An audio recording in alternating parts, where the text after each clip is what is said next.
Hello all and welcome to the All In for Kansas Kids bi-weekly webinar for Wednesday, October 5th. My name is Hannah McGahey and I'm the Workforce Coordinator at the Kansas Children's Cabinet and Trust Fund.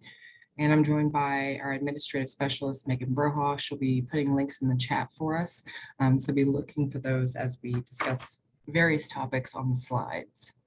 The format for today, we're gonna give you some general updates, some professional learning opportunities in the system, as well as funding opportunities and some conferences that we'd like to highlight.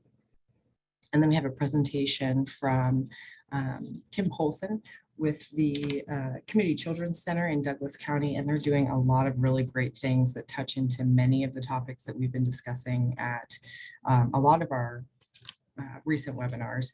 And then we're going to have a presentation from Logan Stenson, and he is with Thrive Allen County. So get to hear some of the specific work that they're doing. And he's also going to help us learn about how we can get involved in policy and advocacy if that's something that you're interested in. So as a reminder, for those of you who are interested in looking into the new parameters around public service loan forgiveness, you will need to have that work complete. So some of that initial paperwork and then consolidating the federal loans by October 31st. So we're really coming up on that deadline. And some of you may not know that the guidelines for qualifying employers have changed. It changed because of COVID. And so previously ineligible employers are now eligible. So you may actually work in an eligible setting, including some Head Start programs, some preschools, and then some childcare settings. So I would recommend that you check and see if you are eligible for this this new version of this public student loan forgiveness, because like I said, the parameters have changed over the last 2.5 years. So there's a link in the chat. If you follow that first link, it will take you to a recorded webinar that is still available. And then the second link will take you to some extra guidance about how to find the artifacts you're going to need, how to fill out the paperwork, and just kind of how to get through that process. All right, so KDHE, the Kansas Department of Health and Environment, is offering free water testing for child care providers or child care centers, either way. So you can have your facilities water tested for free. You can sign up either online or by using this phone number here. And then if you'd like to learn more about the potential hazards of lead in your water, we've got a link in the chat, a toolkit that was put together from the EPA. All right, so final call for the Family Jam Fest. Again, this is this coming Saturday, the 8th. It's going to be in Andover, Kansas. It sounds like a lot of fun. They've got food trucks, music, entertainers. So just a lot of neat things to do on a nice fall Saturday with your kiddos. And then also learn about ways to connect with early childhood in that specific community. So if you're in the Andover area, I encourage you to go check that out.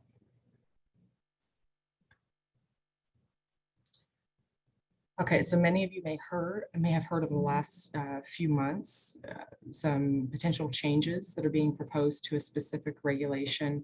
And the regulation that I have up here, it will affect ratios. So if the proposed change goes through, then ratios in license settings could change. So KDHE is accepting written feedback until October 28th, and we're coming up on that deadline. There's a link in the chat that you can submit your written feedback to. I know that a lot of you feel really strongly about this, and so I encourage you to use the channels that are provided and let them know how you're feeling about it. If you have concerns or if you're excited because it means that things within your program can change. They've got some tables on that link that we provided that kind of breaks down the old regulation and then the new, and it's broken down by age group.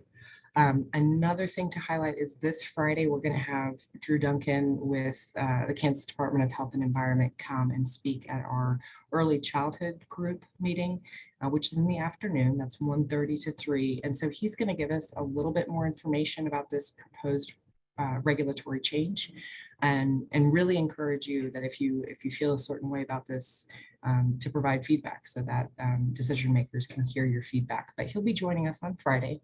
If you need to register for that previously titled stakeholder group, you can do that on the Kansas Children's Cabinet website.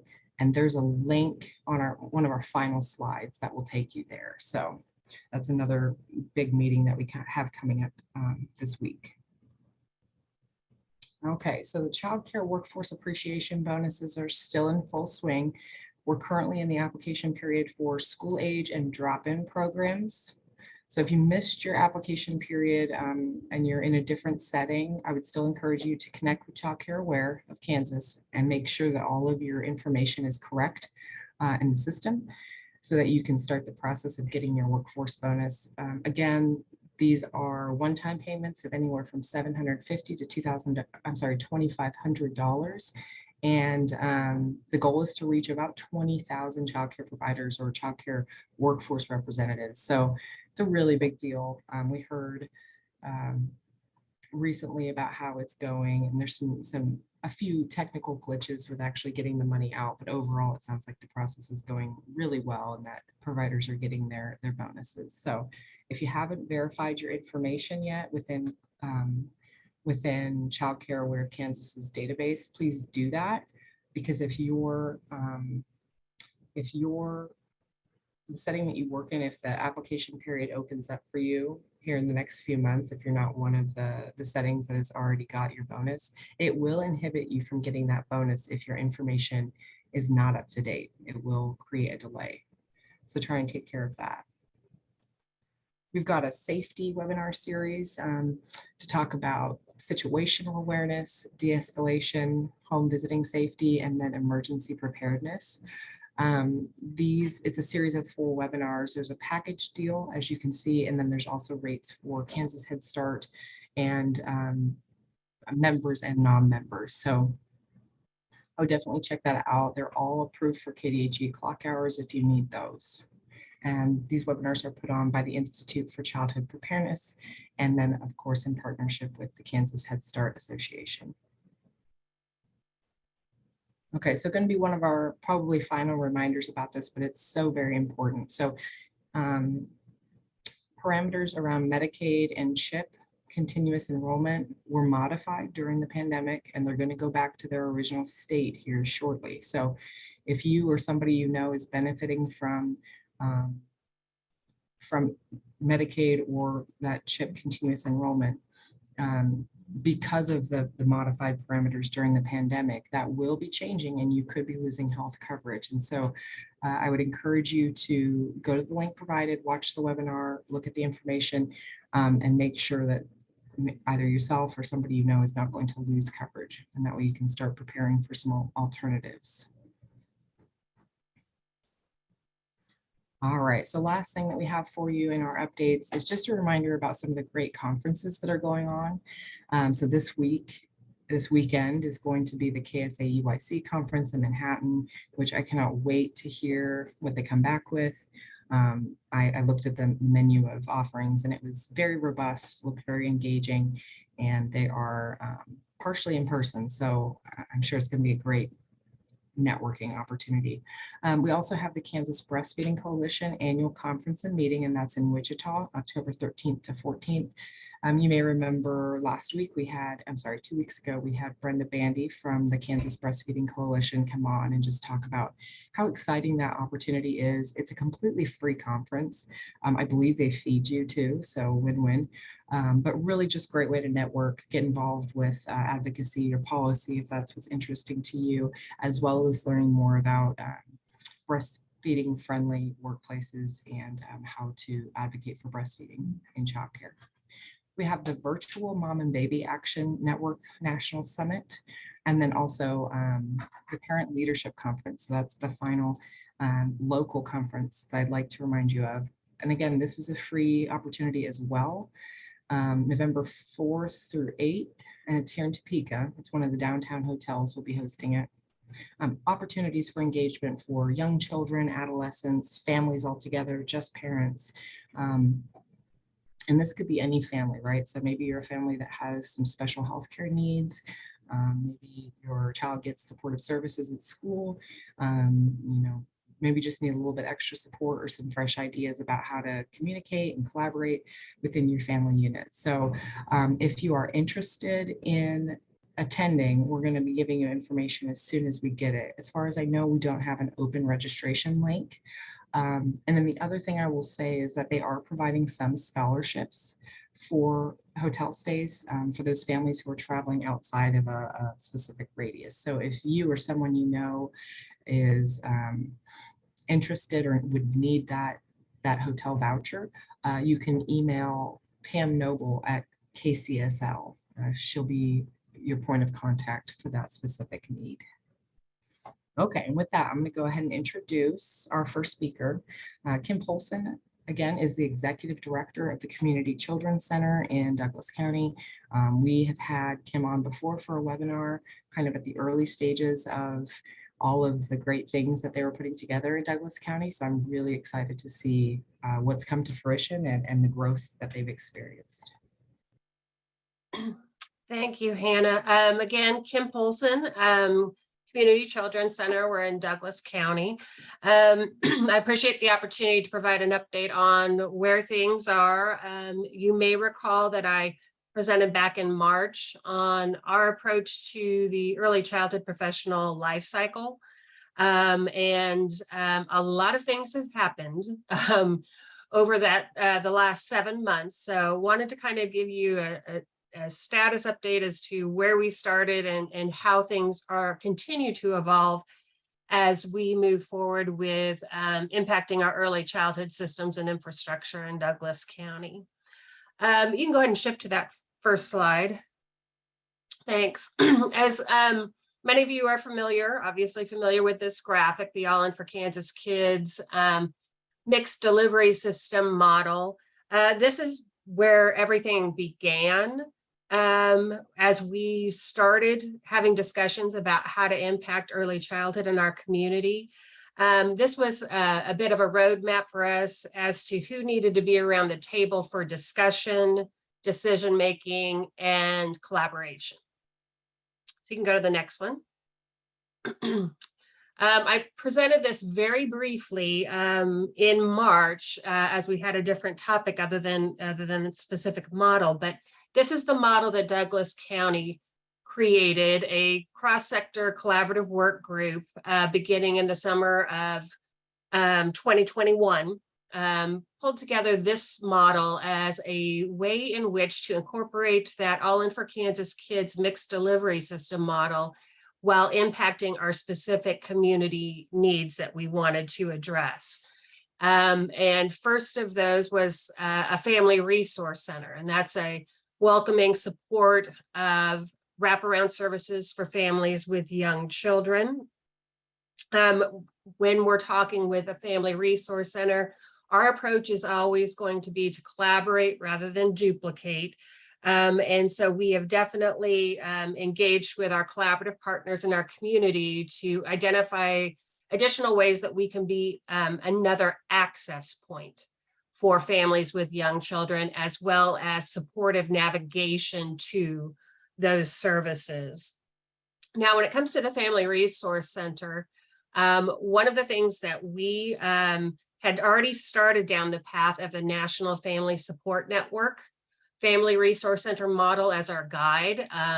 There are standards of quality as well as a very helpful support mechanism in terms of establishing a family resource center. And that decision was made prior to the state of Kansas establishing a relationship with the National Family Support Network. So luckily we were on the right path and we didn't have to necessarily go back and rework our model as a result of what was happening at the state level. So that's been part of it, is the communication with what's going on in the broader scope has always been essential. That circle at the bottom, a provider academy to recruit, educate, support, and retain early childhood professionals. Again, that's part of our model where we always want to collaborate rather than duplicate. So we're working closely with Child Care Aware, Casito, other entities that are already providing this work, and approaching it in a way of how can we be that local connection for those early childhood professionals in our community who are going into the field or are already in the field, so they feel like they have that local connection. And then the third circle, the 3A HQ project. So 3A HQ, the 3 A's are accessible, available, affordable. HQ is high quality, childcare spots in Douglas County. So what we determined with our approach is that we want to increase these types of childcare openings in our community and across the community, and that it doesn't happen in one building or one facility. It has to happen across our county and include all different types of childcare options, so families have greater choice when it comes to the type of environment in which they can choose for their children. So in the center of that, you see that Early Childhood Community Center. This is really what we were charged with doing, was an early childhood community center, but we quickly realized it's so much bigger. It has to be. To truly have systems impact in our county, it has to be bigger than just one early childhood community center. This model also includes, with the 3A HQ project, also includes an incubator program, where those early childhood professionals who may be new to the field, who are getting support through our efforts, would then be able to be employed within our childcare facility, our future facility, to have a supportive environment with coaching, mentoring, and a family resource center, and all of those efforts attached to it, to have a supported environment for that first year in the field. And then we'd help them move into whatever space and go through that licensing procedure to establish either their home-based childcare or start a new center in our community. So this was the model that originally guided all of our decision-making, our targeting when it came to grant opportunities, funding opportunities, and when we needed to hire staff to support our efforts in Douglas County. So Community Children's Center is the overarching, we are the organization that is actually charged with implementing the model within our community. And so we're working with this advisory group, this work group, but we are actually boots on the ground trying to make this happen for our community. So back when this happened, I was the only staff person for Community Children's Center, and I was part-time.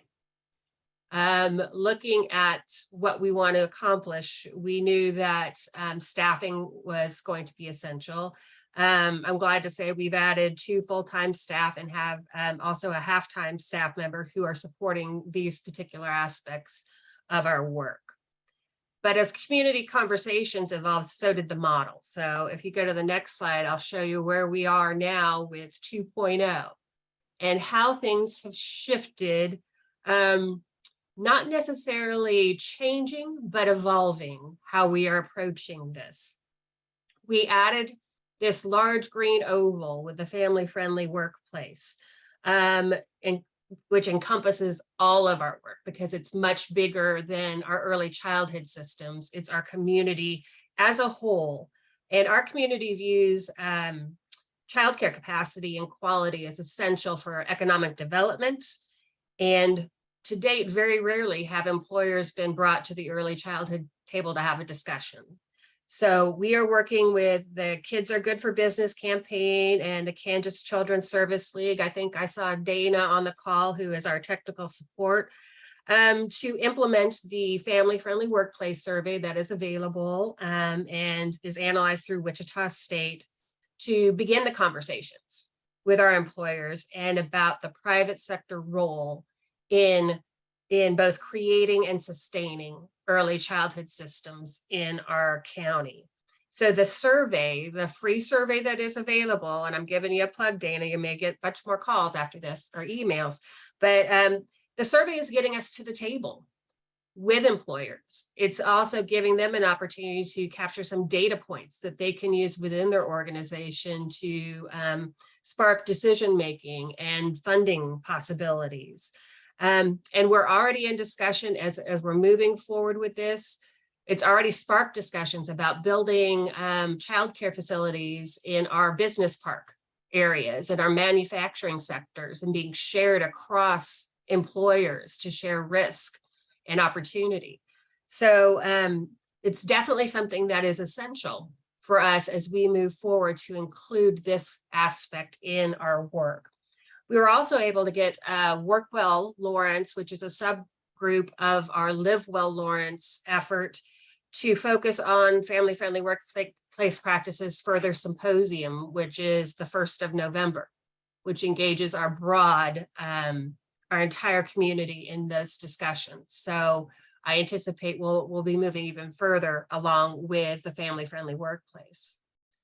Now you'll also notice the Early Childhood Professional Support Network. Our Provider Academy, we changed the verbiage. We shifted a little bit in terms of how we present what we can do for providers. As we gathered input and we learned more about the career pathway work happening at the state level, we identified both the opportunities and gaps in our community and determined that a support network is more the role that we want to play and are able to play. So our staff has worked very closely with Child Care Aware to identify new providers who have communicated with them that they want to start in childcare and are in Douglas County and made that warm handoff. So now they have a local connection who is going to help support them through that process. We've also reached out to existing childcare providers in our county to extend support, to be a sounding board for what they need so we can create services that will support them. One of the things we've already implemented is a curriculum resource library with themed kits in partnership with Child Care Aware of Eastern Kansas and Positive Bright Start. And providers are able to either come to where we're located right now, the Kennedy Early Childhood Center, to check out those kits, or we've created an online catalog where they don't even have to leave their house or their childcare facility and go through, see what's in each kit, put in a request form, and then our staff, our professional staff, will deliver that kit or kits to them. And so what we're creating is we are trying to create a home visiting model for early childhood professionals. So say a home-based provider is wanting to check out these kits, then we have the opportunity to go meet them where they are at a time frame that works for them. And also that gives an opportunity for what other needs do you have, coaching, mentoring.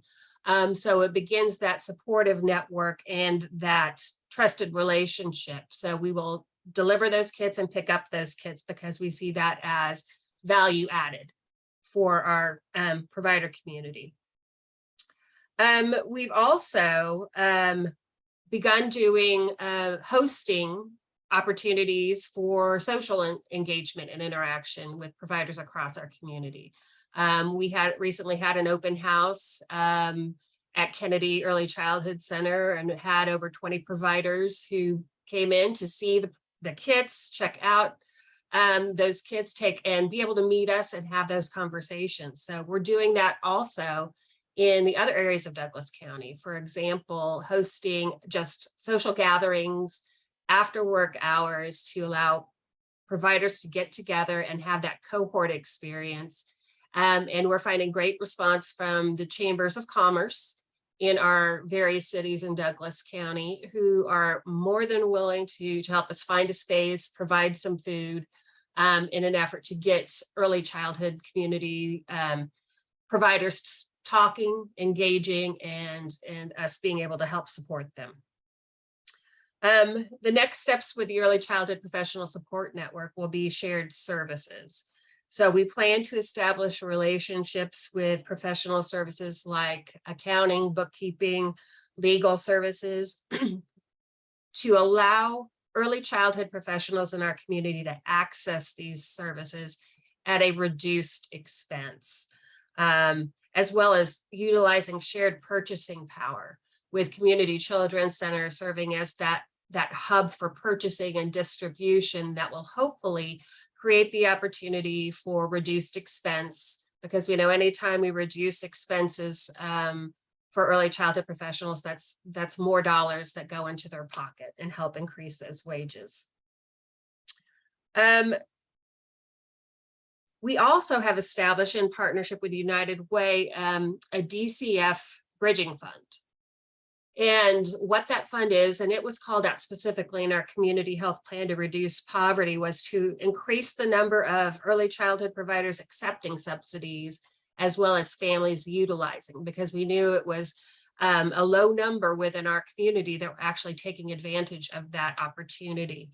So what we've done is we've created a bridging fund where if a family has presumed eligibility and is going through that application process, that process takes 4 to 6 weeks.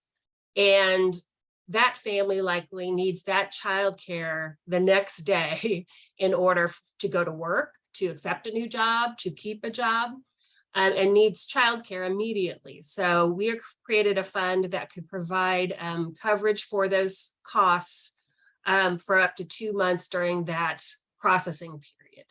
And so that money would go directly to the early childhood provider, giving them a way in which to ensure that it's not a financial risk for them to take a family that will be receiving childcare subsidies. Then you'll also notice the Family Resource Center down in the corner. We've hired a Family Resource Center outreach coordinator with a master's in social work, who is providing home visits to families. She began on September 6th, just a month ago, and has already engaged with 10 families with 19 kids on referrals from 8 different collaborative organizations. So that's 1 month of work, and without any additional publicity related to the new option being available. So these are families that either weren't eligible for or had not yet accessed other home visiting services in our community. So we're also working with a collaborative home visitor models in our community, Parents as Teachers, Tiny K, Healthy Families, and gathering those individuals together to identify which home visiting programs have capacity, which do not have capacity, and how can we better meet the needs of families who may not be able to access a particular program.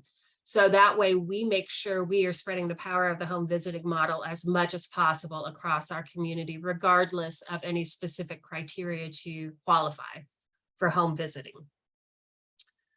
We've also established an early childhood clothing and maternity boutique where any family with children 5 and under can shop for free. We do this by appointment, and they can visit up to once a month. Our goal is to get them have something new to put out with a true cycle, like a store, like a retail store, and to get them coming back monthly, because as we do that, we build the trusted relationship, and they will hopefully feel more comfortable asking for additional supports as their situation change, as their needs change. Again, we just started that. We did a soft opening beginning mid-August. No PR, just word of mouth. And we had 5 families in the first week without doing any PR. So we're beginning our full-blown opening this month. And so we'll start to get a better sense of what that need is going to be. We've also implemented weekly programming for parent-child interactions called Grow and Go. I think I saw Erin Lawrence was on with us today. She's been responsible for creating a variety of programming that always includes a parent education component in the play experience. So it's parents understanding why this particular topic for the day, whether that be Blockfest or movement or speech, different ways in which what they're doing, how that impacts child development. So it's always a piece of the fun opportunity for parents and children to engage in the same space. And we're also beginning our trauma-informed parent series. We'll be beginning later this month, where we will be providing childcare, a meal, and have families, parents and caregivers be able to have the opportunity to learn more about how engaging with their child in trauma-informed ways will better serve their family and their children. Now, you'll notice we still have that childcare and education piece. And to date, working on increasing that capacity has really been through the Early Childhood Support Network, but that will very soon change, because we were awarded this summer $3.6 million in American Rescue Plan Act dollars from Douglas County to purchase a building. You can go to the next slide. So we closed on this building at 346 Main Street on August 30th. So it's still pretty new. And we've already begun work with our design build team to renovate this building. So this building is 36,000 square feet. And you'll notice that part in the reddish orange box, that is the part that is going to be completely gutted and renovated to serve as our early childhood community center.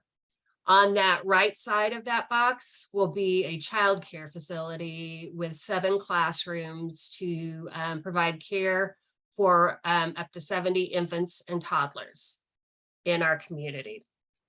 Renovations will be done to allow maximum flexibility in the classroom. So if the need changes, we know we need infant and toddler spots in Douglas County right now.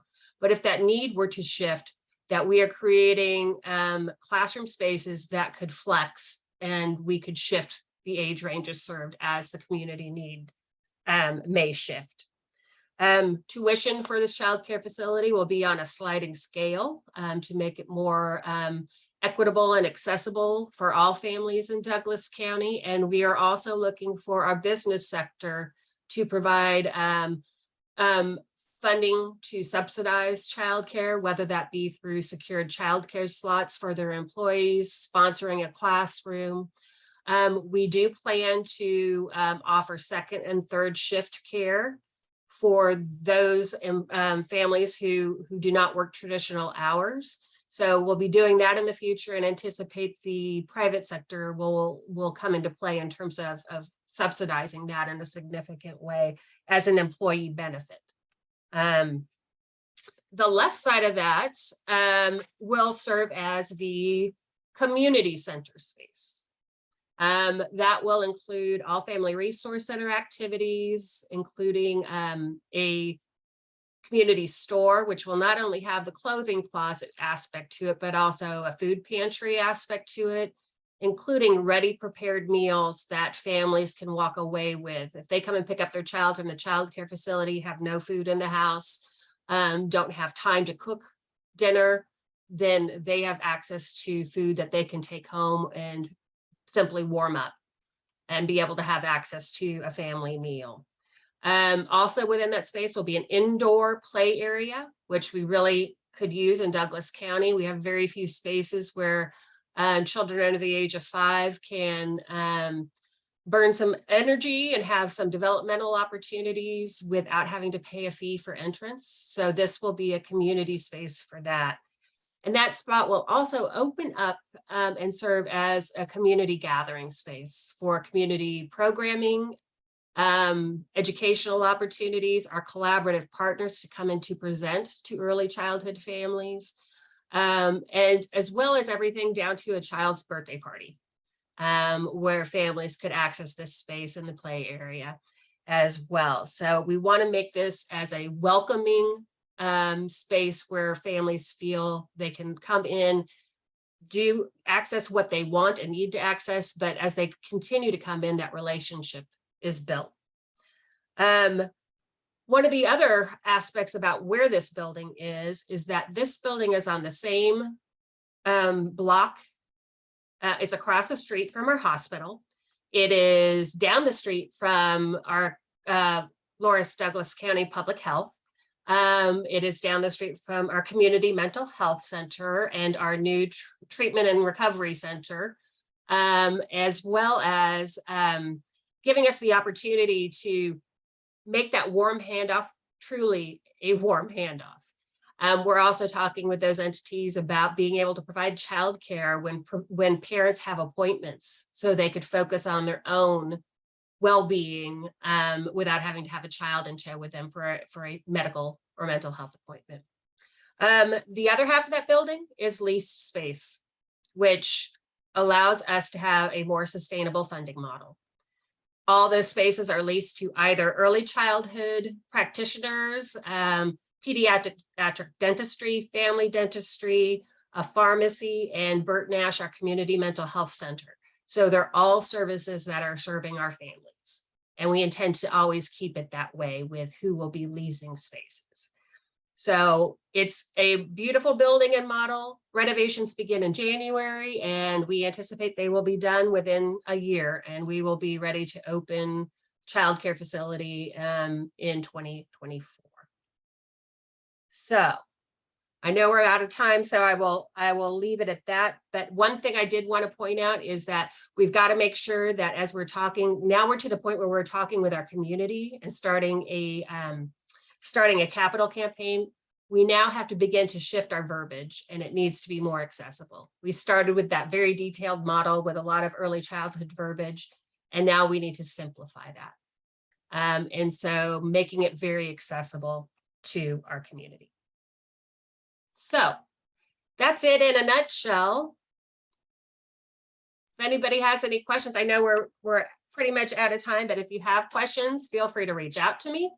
More than happy to talk about this at any given point. And I think while this model is specific to Douglas County, I think we know it would be able to work in any county in Kansas or anywhere else with some few minor tweaks to make sure you're meeting your specific community needs. Thank you for that. This is Mary Ann Pitnick. I do have a question. The Recovery and Treatment Center, what is that for? Is it adolescents or?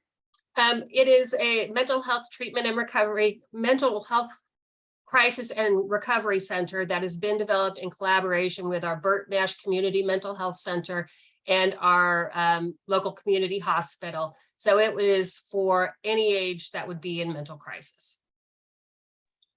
Thank you. Mm-hmm. Well, I'm really blown away. I remember the first time we had you on, you and your staff, you and the people that you're collaborating with at that point, you know, we're dreaming really big. And so it's really wonderful to see all of this wonderful intent come to fruition and see that with a little bit of collaboration, you can pull some strings and get people aligned for a common good. So I'm super impressed. I really loved hearing about the home visiting model for providers. I think that's something that we kind of forget about. You know, home visiting is strong for children and families, but that's a really great resource. So thank you so much, Kim. I'm going to go ahead and forward to our next presenter. So next up, we have Logan Stenson. And Logan, if you have not met Logan yet, Logan is a ball of energy. He is the policy coordinator there at Thrive Allen County. And then he's also co-leading a statewide advocacy effort called Zero to Thrive Coalition. So Logan, welcome.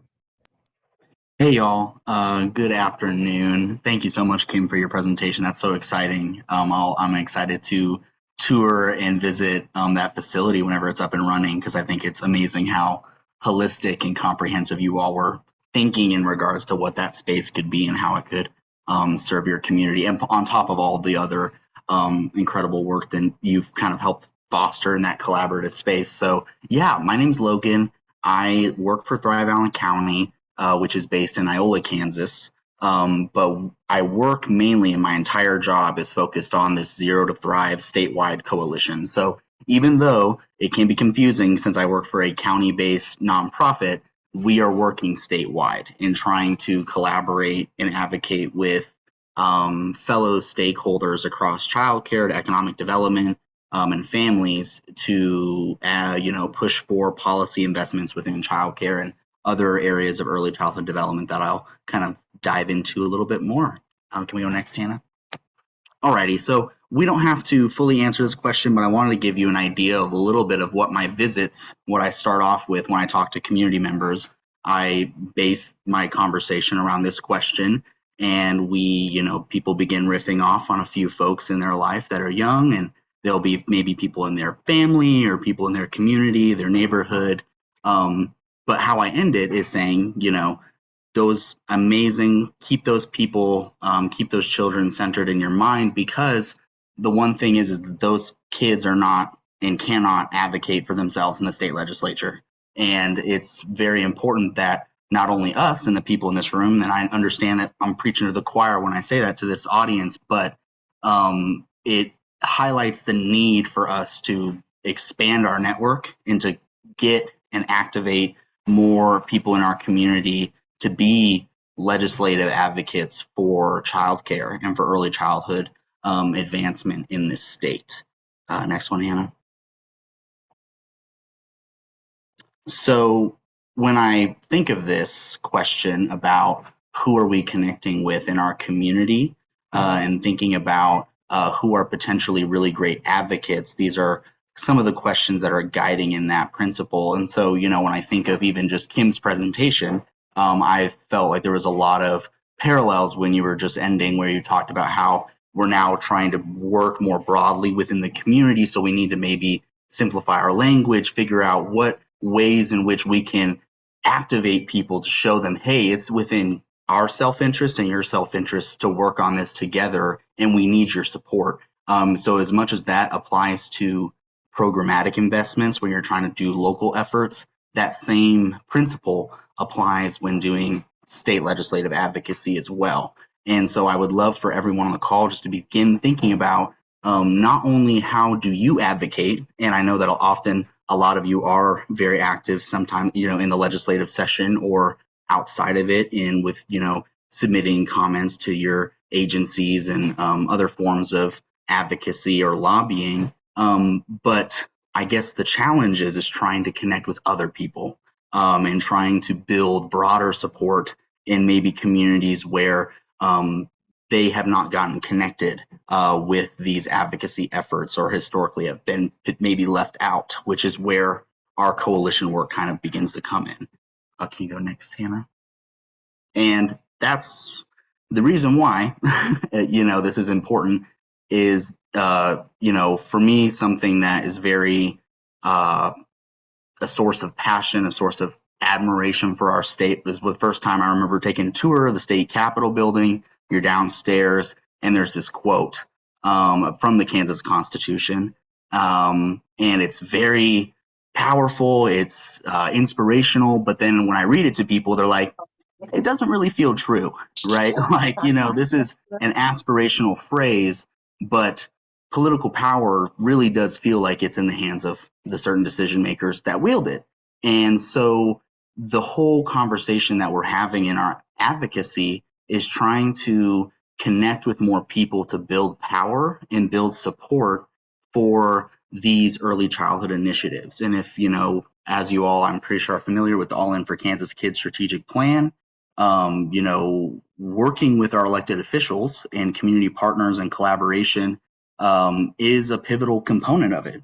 And the great work that so many of you on this call and others have done in advancing the system can only go so far if we don't have that political will to invest in the policies and in the programs we know are needed to address the child care demand problems, to address the workforce issues, and to further improve and expand home visiting programs and other, all the wraparound services for children. So I love this framing because it's like, hey, y'all, it's in our right. It's our right to claim power. It's often something I think we are maybe socialized to be averse to, in the sense of building power, or this idea of, using our voice or connecting with others. and especially in this climate politically, where it can be sometimes you don't want to have those conversations with other people. But I think a definition that is helpful is thinking about power as either organized money or organized people that has the capacity to create, control, or prevent change. And when you're talking about early childhood, there's not a ton of organized money behind that because, again, it's not a super profit making. I mean, I know most of you are in early childhood because of the immense amounts of money you make doing that work.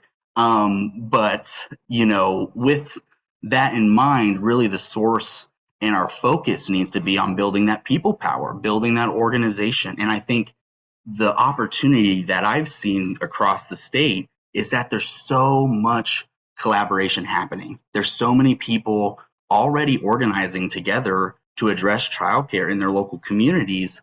The opportunity, though, is that we need to get those folks connected into state legislative advocacy, because the solutions that are there at the state legislative level that could support Iola could also help Colby, that could also help Dodge City, that could also help, you know, Nortonville, Kansas. All these different places can really benefit, but it takes being organized. Okay, next one, Hannah. Alrighty, so this is another question, and I actually would love if there are some folks that could unmute or use the chat, because I think this is a very, very important question to ask yourself, and to ask not only about thinking of what are the barriers to your advocacy and how you can be involved, but what are the barriers that you know of with other people that you think, hey, they would be a great person, but I'm not sure about X, Y, Z. That might be a barrier. Time. Yep. Teresa, completely agree.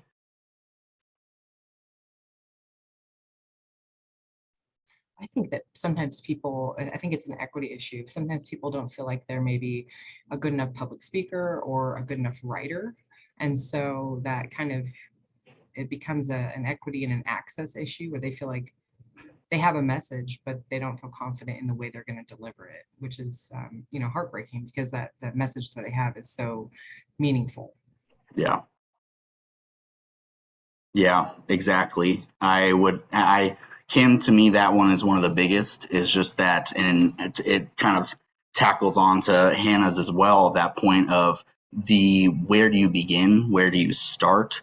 I'm someone that gets paid to do this work, and I struggle staying up to date with what's happening in the legislative session, in the cycle. So it really does emphasize the importance of why coalitions like this and other organizations are so important, to connect with advocates to keep them updated, as well as trying to provide advocacy opportunities that are mindful of the limitations on time, are mindful of people's maybe lack of information about the legislative process. And I just like to be clear that, you know, it's very important to have folks like us that can meet with you as advocates and other folks and work to overcome those barriers, because there's always a way to advocate. There's always a way. Even if it is a really, you know, a quick, like you just send a, you know, copy and paste testimony along with, and you're just an additional letter. It could be a call to your legislator. It could be an op-ed. It could be you just connecting with other people in your community and getting them to go talk to legislators. You know, there's numerous outlets for you to share in the cause and in the effort. So can you go to the next one, Hannah? I want to make sure I'm not going on time. All right, go ahead and just push space 4 times. These little clouds pop up. So these, you know, I don't really need to go into this, I think, very much with you all, since you all are aware of the challenges I think exist within childcare. These have become some of the main focuses of our work is regarding the early childhood workforce and supporting them and investing them and improving their retention and recruitment, especially within rural communities. That is also tied in with availability, trying to make it more available within rural, as well as affordability and family support. So things from looking to SNAP expansion to the DCF subsidy for childcare. How can that be, you know, addressed in trying to change the market rate to the quality rate, which I know that we've had presentations on that as well.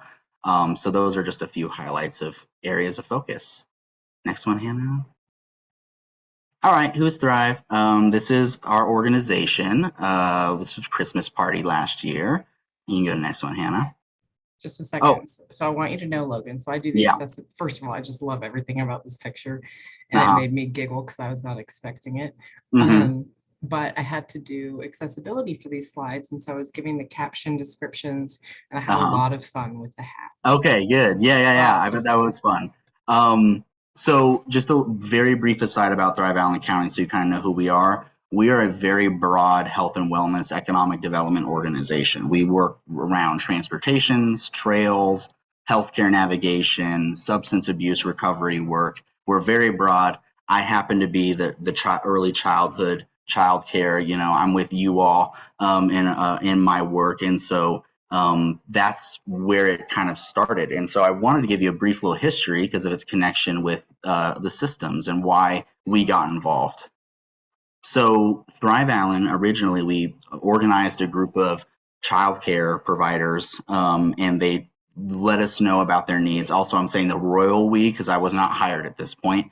And so we had applied for 2 grants. One with the Children's Cabinet with Quality of Care, which we focused on mental health, youth mental health training, as well as the purchasing of imagination playground equipment for communities in Allen County, which we now have that equipment in every community besides, I think, maybe Carlisle, Kansas, which has 15 residents. So there's only, I don't know if there's actually kids there. I think there might be one family. And then there's the Children's Cabinet Rural Access Grant. This one was really the catalyst for our grant that then funds my work and the whole adventure into the statewide advocacy because our childcare providers let us know about their lack of healthcare benefits that they receive. So under this grant, we were actually able to issue out healthcare reinsurance reimbursements for providers that enrolled in Allen County, and that's still going on. But the problem that really arose from this grant was that it was not going to be sustained. We were like, hey, this is a great idea. It's helping our providers in the community, but it's not sustained. So how can we make it sustained? How can we begin working to address these seemingly very systemic problems within early childhood education? And that's what drew us into statewide advocacy. Next one. Oh, and there's the imagination playground equipment. Very fun. I've messed around with it a couple times. It's right across our office in downtown Iola, so it's very fun to just sit out my window and I'll just see childcare providers or families will bring their kids. It's become quite a fun place for those folks to be at in our downtown, and makes use of our park, which was pretty underutilized. Alrighty. Welcoming the Zero to Thrive Coalition. This is the holy grail, the combination of all that work that Thrive had worked together, and really my entire focus. The next slide, please, Hannah. I'll try and skedaddle. So our focus and really the top sentence is our mission is to advocate for policy that expands the availability of quality childcare, invest in the workforce, as well as increase access to public supports and families in rural Kansas. I want to be also clear that our advocacy coalition is open to everybody, open to every Kansan. We're just intentional with our focus on rural, mainly in that we want to ensure that our priorities are informed by those that are the issues mainly happening in rural, which often are the same priorities that are occurring within urban settings as well. And the other component of that is to ensure that we are being intentional about rural folks being advocates and connecting with them and building power in rural Kansas, because often that work is not connected with them. A lot of the advocacy remains consolidated in a lot of our urban areas. And so it's really important to show that this need for early childhood investment in the workforce and in childcare is a demand and a need across the state. So that's really why we emphasize that focus on rural. We do have monthly Zero to Thrive meetings on the 4th Tuesday of the month, except we're a little off this month. So we actually have our next meeting is tomorrow from 1 to 2 p.m. and 6 to 7 p.m. It's our day and night call, so that we are accessible to childcare providers or any other folks that are unable to attend the 1 to 2. And then we also have our October 25th call from 1 to 2 and from 6 to 7 as well. And then the rest of it just highlights kind of our approach of how we're trying to form our policy agenda, which we're working on this fall. Has been really been conducting road trips. And so we've made some visits to rural communities where we first engage in like a listening session to try and ascertain what are the major priorities and issues within the childcare system and early childhood development within their community. And then the second half is really focused on organizing. It's like we do an interactive kind of dynamic or situation where we focus on people building up their ability to talk to other individuals and try to get them to commit to an action, right? So it's like this idea of you're able to, regardless of someone's a legislator, a community member, anybody that you're wanting to mobilize, the key needs to be you understanding what their values are, learning about them, listening to them, seeing what they care about, and showing them that the action you're asking them to take on, so if it's supporting a wage scale for childcare providers, showing them that their values, that acting on this cause in support of it is a tangible manifestation of their values. That's the goal with all advocacy work. And so that's what we really try to emphasize. And I wish I had 2 days when I went on these trainings with folks, because you could really go so in depth in regards to all the different strategies people can employ. But that's just a little bit of the background of what the event looks like. And this is a plug to everyone out here. I would love to come visit with you and do a road trip to your community, or if you are aware of rural communities where this kind of advocacy training and involvement would be really useful, I would love to connect with you and make that happen, because again, this is so important. And you don't have to be a rural community as well. We're open to visiting whoever and all rural and childcare advocates. So yeah, next one, Hannah. Okay, I'll go speed round. This is our 3 major priority areas. We tried to create kind of buckets of policy areas that allow us to be kind of adaptable in the legislative session depending on what issues arise. And so these are the areas of policy that we're looking at mainly for our advocacy in the 2023 and 2024 legislative session. Next one, Hannah. And I can also, again, if anyone wants any resources on that, I can share our brochure as well. And then this is a lot of spacebar, Hannah. It's a ton of space bars. I'm so sorry. Yep. So basically what this is a list of various forms of advocacy that people can take and engage in. And I was excessive purposely to illustrate that there's lots of ways to get involved. There's lots of ways to use your voice, and that there are some ways that people feel comfortable, not so comfortable engaging in advocacy. And there might be different asks of you. And that, I guess the point being with this slide is to illustrate that there are people here to help you, like me, like Kansas Action for Children, like so many other advocacy groups. Please reach out, because again, the purpose of this, and I'll bring it back to the beginning of this PowerPoint, is power in organized people. And organized people are in relationship with one another, and to receive and give care. And so, I have been abundantly benefited by many people in this call or on this call who have given me care through teaching me what the early childhood system in Kansas is like, to educating me on what the priorities should be. And so I think that that's just a really important part that I want to highlight, is to please reach out. The next one, Hannah. No, we're coming up on time. Oh, goodness. All right. Yep. This is just a sad it's just real. We focus on the need for childcare because, especially not only just for the children, but also for our economic development. That's why many of those folks are involved in childcare, is because they lose business opportunity and they're losing human capital and people to come to their communities because they do not have quality childcare. The next slide, and that will have your answer, Joanne, with my email. So This is my email. This is my direct line. Hannah, is the chat public or no? It's not public. I mean, no, it's Okay. just for the No, users that's in cool. this meeting. No, you're okay. I will put my cell phone number as well because I like. Oh, in that case, it's very public. I have There so you many go. Yeah, I plans to do it. share You that. know, Yeah. well, I will just prepare for the spam. But I would love for you to, please email me. Please this is my office line. That's my cell phone. I would really love if everyone on the call were able to hop on and sign up at zerotothrivekansas.org. That's a great opportunity to learn a little bit more about our priority areas that I didn't get to dive into as much, and also a way for you to sign up for updates and our newsletter. So I'm so sorry that I went over time. And please, if anyone has any questions, I would love to answer them.